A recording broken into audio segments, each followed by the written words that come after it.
Mano for me is a good signal. Okay. I kendo gima important motimore ngata ma import skari tax yoter malo.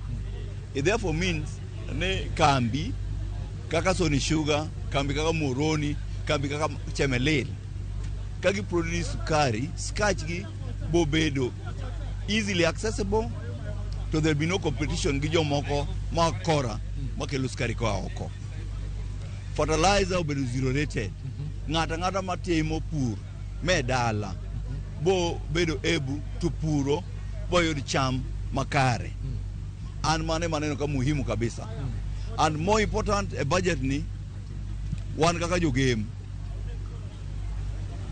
Wadwaro TTI. And TTI mar game no bedo factor e budget ni. One kaka jogem wadwaro ndara mawuok kod yaga madhi Siaya. No bedo factor e budget ni. Emomiyo nyago yes kang'iyo gik ma jogem dwaro. Okay. Okago yes kang'iyo gik ma jomoko dwaro. Okay.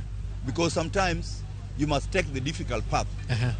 Mondo konyo ganda. Okay. Mheshimiwa kapode make makakanyoendo hapa pia nimepata I have a member of parliament from Kiharu, Honorable Ndindi Nyoro, who also played a very big part in this budgetment.